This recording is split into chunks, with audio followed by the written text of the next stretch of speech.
Bagaimana menentukan kaki pada lampu H4?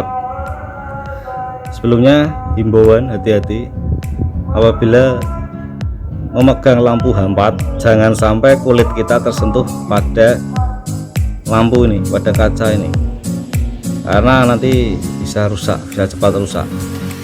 Atau lampu halogen tidak boleh terkena kulit manusia, karena kulit kita mengandung keringatnya sifatnya asin, mengandung garam, jadi bisa merusak komponen lampu. Oke, lanjut lagi.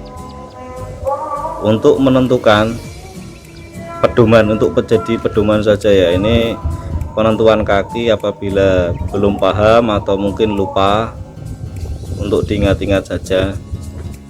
Pada golf H4 memiliki 3 kaki, kita posisikan seperti ini ya, kita posisikan seperti ini.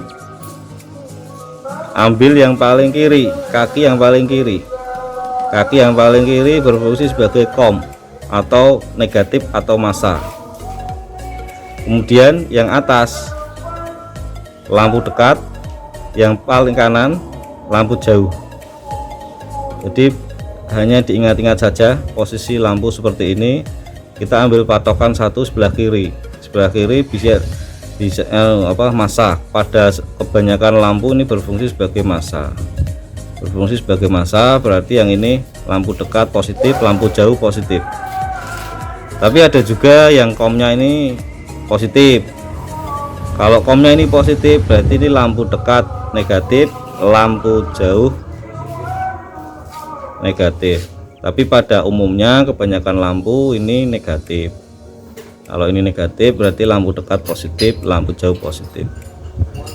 Oke, semoga bisa paham dan tidak lupa lagi atau salah dengan pemasangan.